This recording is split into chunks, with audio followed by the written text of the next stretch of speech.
Thrissur Kunnamkulam press ക്ലബിന്റെ സംസ്ഥാന മാധ്യമ പുരസ്കാരം ഷാരിമ രാജന്. അച്ചടി മാധ്യമ വിഭാഗത്തിൽ കേരള കൗമുദി വടക്കാഞ്ചേരി ലേഖകൻ ടി.ഡി. ഫ്രാൻസിസും, ദൃശ്യമാധ്യമ വിഭാഗത്തിൽ കണ്ണൂർ വിഷൻ ചാനലിലെ ഷാരിമ രാജനും അർഹരായി. കണ്ണൂർ ജില്ലയിലെ ചെറുകുന്ന് കട്ടക്കുളം നിവാസികൾ അരപ്പൊക്കം വെള്ളത്തിൽ മൃതദേഹം കൊണ്ടുപോകേണ്ടി വരുന്ന ദുരിതജീവിതത്തെക്കുറിച്ചുള്ള റിപ്പോർട്ടിനാണ് ഷാരിമയ്ക്ക് പുരസ്കാരം ലഭിച്ചത്. 10,001 രൂപയും പ്രശസ്തി പത്രവും ഫലകവും അടങ്ങുന്ന പുരസ്കാരം മെയ് മാസം കുന്നംകുളത്ത് നടക്കുന്ന ചടങ്ങിൽ വിതരണം ചെയ്യും. മലയാള മനോരമ ലേഖകൻ സി ഗിരീഷ് കുമാർ അധ്യക്ഷനായ ജൂറിയാണ് പുരസ്കാര ജേതാക്കളെ തെരഞ്ഞെടുത്തത്.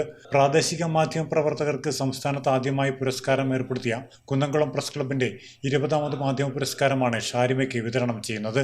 റിട്ടയർഡ് SI പട്ടുവത്തെ പി രാജന്റെയും സുമതിയുടെയും മകളായ ഷാരിമ രാജൻ ബിസിനസ് മാനേജ്മെന്റിൽ ബിരുദവും ജേർണലിസത്തിൽ ബിരുദാനന്തര ബിരുദവും ഡിപ്ലോമയും നേടിയാണ് മാധ്യമപ്രവർത്തനത്തിലെത്തിയത്. 2019 മുതൽ ദൃശ്യമാധ്യമ പ്രവർത്തന രംഗത്ത് പ്രവർത്തിച്ചു വരുന്നു. 4 വർഷത്തോളമായി കണ്ണൂർ വിഷന്റെ ഭാഗമായി പ്രവർത്തിക്കുന്നു. ആദ്യം കണ്ണൂർ ബ്യൂറോ റിപ്പോർട്ടറായും ശേഷം സബ് എഡിറ്ററായും ഒപ്പം വാർത്താവതാരകയായും പ്രവർത്തിച്ചു. വനിതാ മുന്നേറ്റവുമായി ബന്ധപ്പെട്ട നിരവധി റിപ്പോർട്ടുകൾ ഇതിനോടകം ജനങ്ങളിലേക്ക് എത്തിച്ചു.